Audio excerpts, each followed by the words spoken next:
Hello प्यारे बच्चों, आज की इस वीडियो में देखेंगे ब्रिज कोर्स सत्र आपका 2026-27 कक्षा 9 में विषय हिंदी का कार्य पुस्तिका। आज की इस वीडियो में देखेंगे तो प्यारे बच्चों देख लीजिए, ये आपका सत्र 2026-27 की आपकी न्यू वर्क बुक है। आप अच्छे से देख लीजिएगा। इसके बाद यहाँ पे सभी विषयों के नाम दिए गए हैं। तो आज की इस वीडियो में देखेंगे सप्ताह 7वां। सप्ताह 7 में दिया है निबंध, पत्र लेखन, औपचारिक, अनौपचारिक। उद्देश्य में है पत्र लेखन और निबंध लेखन की समझ विकसित करना। तो चलिए देखते हैं आपका सप्ताह 7। सप्ताह 7 में आपका पहला कार्यपत्रक है। नीचे दिए गए बिंदुओं रूपरेखा के आधार पर निबंध को पूर्ण कर लिखिए। तो देखिए निबंध दिया है पर्यावरण प्रदूषण के बारे में आपको लिखना है। तो रूपरेखा में आपको लिखना है प्रस्तावना। पर्यावरण में जीवित और निर्जीव दोनों तत्व शामिल हैं। प्रदूषण तब होता है जब हानिकारक पदार्थ पर्यावरण में मिल जाते हैं, जिससे यह जीवन के लिए असुरक्षित या अनुपयुक्त हो जाता है। इसके बाद पर्यावरण प्रदूषण के प्रकार। दूसरा पॉइंट आप लिखेंगे पर्यावरण प्रदूषण के मुख्य प्रकार वायु प्रदूषण, जल प्रदूषण और मृदा प्रदूषण है। इनके अलावा ध्वनि प्रदूषण, रेडियो प्रदूषण और प्रकाश प्रदूषण भी पर्यावरण को प्रभावित करते हैं। इसके बाद देखिए नेक्स्ट पॉइंट आता है आपका तीसरा में है पर्यावरण प्रदूषण के कारण। कारण में लिखना है पर्यावरण प्रदूषण के प्रमुख कारण औद्योगिकीकरण, वाहनों का धुआं, वाहनों की कटाई और अनुचित अपशिष्ट निपटान है। मानवीय गतिविधियां जैसे कीटनाशकों का उपयोग और प्लास्टिक का अत्यधिक उपयोग भी इसमें महत्वपूर्ण भूमिका निभाते हैं। चौथा पॉइंट है पर्यावरण प्रदूषण के निवारण। तो आपको निवारण में लिखना है पर्यावरण प्रदूषण के निवारण के लिए वृक्षारोपण, सार्वजनिक परिवहन का उपयोग, कचरे का पुनर्चक्रण और नवीनीकरणीय ऊर्जा स्रोतों का उपयोग आवश्यक है। सरकारी कानून और जन जागरूकता भी प्रदूषण को नियंत्रित करने में मदद कर सकते हैं। आप इस तरह चौथा पॉइंट में करेंगे। नेक्स्ट आता है आपका उपसंहार। आपको लिखना है पर्यावरण प्रदूषण एक गंभीर वैश्विक समस्या है, जिसका समाधान व्यक्तिगत और सामूहिक प्रयासों से ही संभव है। एक स्वच्छ और स्वस्थ पर्यावरण सुनिश्चित करने के लिए सतत विकास और जिम्मेदार जीवन शैली अपनाना हमारी नैतिक जिम्मेदारी है। आपको इस तरह 5वें पॉइंट में आपको लिखना है। तो आप इस तरह से पर्यावरण प्रदूषण के बारे में आपको इस तरह से निबंध लिखने हैं। आप अच्छे से देख के लिख लीजिएगा। इसके बाद देखिए नेक्स्ट आता है आपका कार्यपत्रक दूसरा। कार्यपत्रक दूसरा में आपको लिखना है विज्ञान के चमत्कार विषय पर रूपरेखा बनाते हुए सारगर्भित निबंध लिखिए। तो देखिए पहले आपको लिखना है रूपरेखा, प्रस्तावना, विभिन्न क्षेत्रों में प्रगति, दैनिक जीवन, सावधानी और निष्कर्ष। प्रस्तावना में लिखना है आज का युग विज्ञान का युग है। आदि मानव के पत्थर रगड़ने से लेकर आज के आधुनिक अंतरिक्ष अभियानों तक की यात्रा विज्ञान की ही देन है। विज्ञान ने मनुष्य की कल्पनाओं को साकार कर दिया है और असंभव को संभव बना दिया है।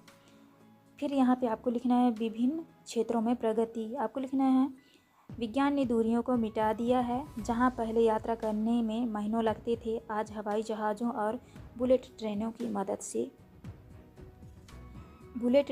मदद से कुछ ही घंटों में मीलों का सफ़र तय किया जा सकता है। संचार के क्षेत्र में मोबाइल फ़ोन और इंटरनेट ने पूरी दुनिया को एक ग्लोबल विलेज बना दिया है। चिकित्सा के क्षेत्र में नई दवाओं और आधुनिक मशीनों ने लाइलाज बीमारियों पर विजय प्राप्त की है और मनुष्य की औसत आयु बढ़ाई है। यहाँ पे सावधानी और निष्कर्ष में आपको लिखना है विज्ञान वास्तव में एक जादुई की छड़ी है, जिसने मानव जीवन को स्वर्ग जैसा बना दिया है। हालांकि परमाणु हथियारों और बढ़ते प्रदूषण जैसे इसके नकारात्मक पहलू भी हैं। विज्ञान एक अच्छा सेवक है, लेकिन एक बुरा मालिक। अतः यदि हम इसका उपयोग विवेकपूर्ण ढंग से केवल शांति और प्रगति के लिए करें तो यह मानवता के लिए सबसे बड़ा वरदान सिद्ध होगा। आपको इस तरह से विज्ञान के चमत्कार के बारे में आपको कार्यपत्रक दूसरा कंप्लीट करना है। इसके बाद देखिए नेक्स्ट आता है यहाँ से आपका औपचारिक पत्र का नमूना। देख लीजिए औपचारिक पत्र का नमूना इस तरह से रहता है। पिताजी का स्थानांतरण हो जाने के कारण विद्यालय से स्थानांतरण प्रमाण पत्र टीसी प्राप्त करने के लिए हेतु आवेदन पत्र आपको इस तरह से लिखना है। यहाँ पर लिखना है प्रचार शासकीय उच्चतर माध्यमिक विद्यालय आगरा मध्य प्रदेश। विषय में लिखना है आपको स्थानांतरण प्रमाण पत्र हेतु महोदय, निवेदन है कि मैं कक्षा 9वीं का नियमित छात्र हूँ। मेरे पिताजी का स्थानांतरण भोपाल हो जाने के कारण मैं इस विद्यालय में असमर्थ हूँ, अतः मुझे शाला से स्थानांतरण प्रमाण पत्र प्रदान करने की कृपा करें। धन्यवाद। यहाँ पे आपको दिनांक डालना है और पार्थी में अपना नाम और अपने कक्षा का नाम आप इस तरह करेंगे। इसके बाद आपका आता है कार्यपत्रक पहला, आप इसको कंप्लीट करेंगे। अपने कक्षाध्यापक को 2 दिवस के अवकाश हेतु प्रार्थना पत्र लिखिए। तो देखिए आपको इस तरह से लिखना है।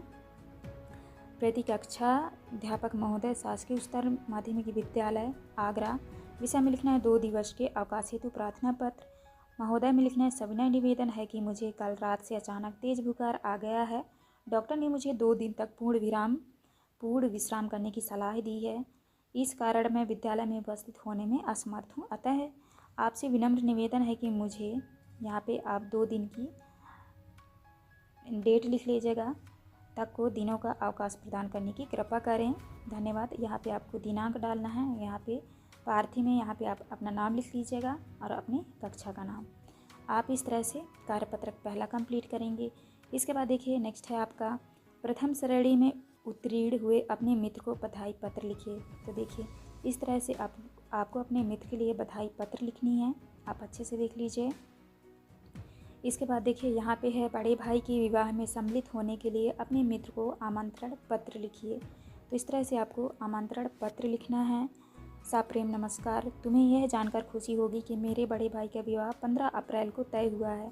मैं तुम्हें इस शुभ अवसर पर सादर आमंत्रित करता हूँ। मेरी इच्छा है कि तुम 2 दिन पहले ही यहाँ आ जाओ ताकि हम सब मिलकर उत्सव का आनंद ले सकें। तुम्हारी उपस्थिति मेरे लिए बहुत खास होगी। घर पर बड़ों को मेरा सादर प्रणाम कहना। और यहाँ पे नाम इस तरह से आपको लिख लेना है। तो प्यारे बच्चों, इस वीडियो में जो है हमने सभी कार्यपत्रक के अच्छे से आंसर करा दिए हैं। आप अच्छे से देख के कर लीजिएगा और अच्छे से पढ़ भी लीजिएगा, क्योंकि यही क्वेश्चन जो हैं आपको पेपर में पूछे जाएंगे। तो यहाँ पे हमारी वीडियो कंप्लीट होती है। चैनल में नहीं हो तो चैनल ज़रूर सब्सक्राइब करके जाएं, जिससे कि आने वाली हर एक वीडियो की नोटिफिकेशन जो है आपको मिल सके। तो चलिए मिलते हैं अब नेक्स्ट वीडियो में।